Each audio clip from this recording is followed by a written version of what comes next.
When did they turn out the lights in jail and prison? Well, it really depended on where you were at. Because when I was in the jail, they had a set schedule. They would turn the lights on at 7 in the morning, and they would turn them off at 10 o'clock at night. You had no choice in the matter. And it was so bad that the lights were bright, and they were right at your feet, and a lot of people would stay up at night and sleep during the day, so you'd have this bright light right in your face. And this was in these, tiny cells, so a lot of guys would kick the lights out, or try to kick one of the lights out. So that way it would be dimmer, or it was just completely dark in the cell.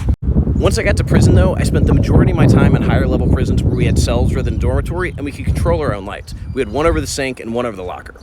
So there was no lights on or lights off, and that was actually a common source of conflicts. It was usually one of the first things I talked to a roommate about. They came in, what's your light schedule? When do you sleep? When do you want the lights on? When do you want them off? And how do you like to handle that? Because some people like me, I'd be like, look, bro, you can keep the light on all night, but just leave it on. Don't turn it on in the middle of the night because that's going to wake me up. But as long as you leave it on, I'll be fine.